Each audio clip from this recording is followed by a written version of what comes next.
In the opening scene, we are introduced to two hitmen, Jimmy Bobo and his partner Louie, as they approach their target in New Orleans. Meanwhile, a man named Glay is enjoying time with an escort. Bobo and Louie enter Glay's apartment, posing as police officers, and execute him ruthlessly, making it look like a robbery.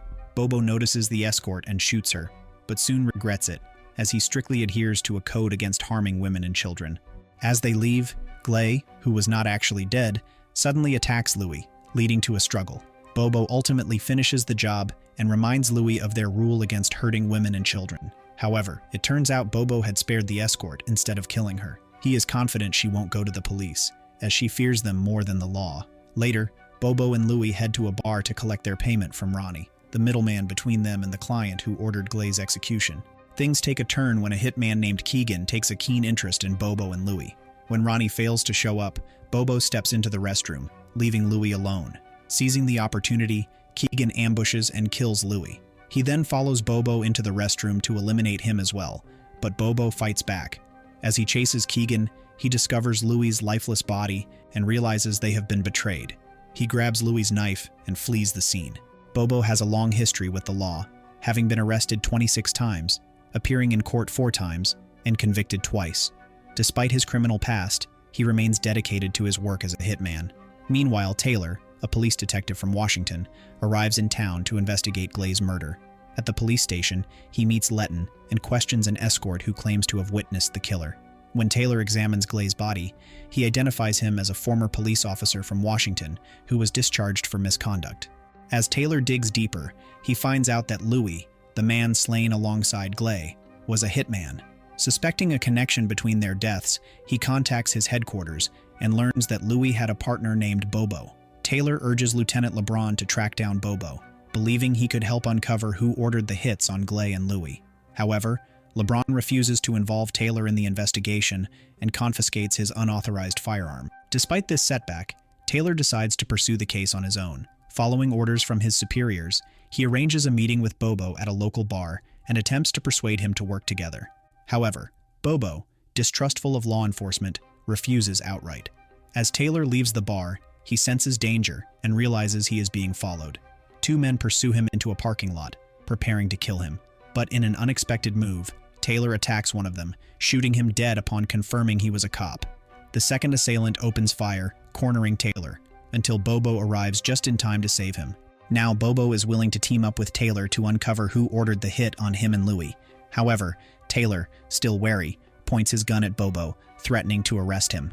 Bobo calmly explains that the authorities won't believe Taylor, as his fingerprints are now on the gun that killed a cop.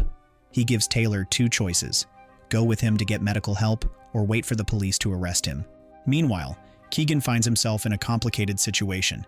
He meets with Marcus, a corrupt lawyer and businessman who uses unethical tactics to gain power. Marcus and his associates had ordered Keegan to kill Bobo and Louie. Now, they demand that he retrieve evidence of their illegal dealings. With their deep-rooted connections, including bribed politicians and corrupt police officers, they already know where the incriminating files are hidden. Bobo drives Taylor to his daughter Lisa's tattoo studio so Taylor can receive medical treatment before continuing their investigation. Once Bobo steps out of the car, Taylor tampers with his gun and secretly contacts Lieutenant LeBron, informing him that he has found Bobo and is close to uncovering the truth behind the murders. Lisa, who studied medicine for a year, tends to Taylor's gunshot wound. Meanwhile, Keegan arrives at the location where he can retrieve the incriminating files against his employer. After Taylor's wound is treated, he and Bobo set out to track down Ronnie, the man who had hired Bobo for the job. They discover that Ronnie is at a bathhouse. Taylor calls his office while Bobo instructs him to stay in the car while he confronts Ronnie alone. Inside, Bobo accuses Ronnie of setting him up and demands to know who paid him to kill Glay. Ronnie insists he doesn't know, claiming he was contacted by someone who still hasn't paid him. Bobo suggests they work together to find out who orchestrated the hit. However, when Bobo tells Ronnie to put on his shirt, Ronnie suddenly pulls a gun and tries to shoot him, only to realize that Bobo had already emptied the weapon's ammunition. Bobo still intends to hurt Ronnie, but his gun misfires due to Taylor tampering with it earlier. This leads to a fight between Bobo and Taylor. Bobo strikes Taylor in retaliation for meddling with his firearm. Despite their conflict, they decide to work together to track down Marcus, using information provided by Taylor's contacts. On their way, Taylor reveals that he ran a background check on Bobo and uncovered details about his military service and time in prison. When they arrive at Marcus's mansion, they find that he is hosting an extravagant costume party. Bobo spots Keegan among the guests, but refrains from taking action due to the large crowd. Meanwhile, Morel, a corrupt businessman, is engaged in a shady deal with a politician he had financially backed. Their discussion revolves around securing a lucrative contract to develop luxury homes in the suburbs. Marcus enters the room, but Morel, unwilling to include him in the conversation, instructs him to step out and get a drink. In the next sequence, Marcus grew agitated and attempted to taint a drink while in the restroom. However, before he could follow through, Bobo ambushed him and knocked him unconscious. Bobo and Taylor then took him to Bobo's hidden location. Meanwhile, Morel, aware of Marcus's capture due to a tracking device placed on his phone by a corrupt police officer, quickly discovered their hideout and sent Keegan to eliminate them.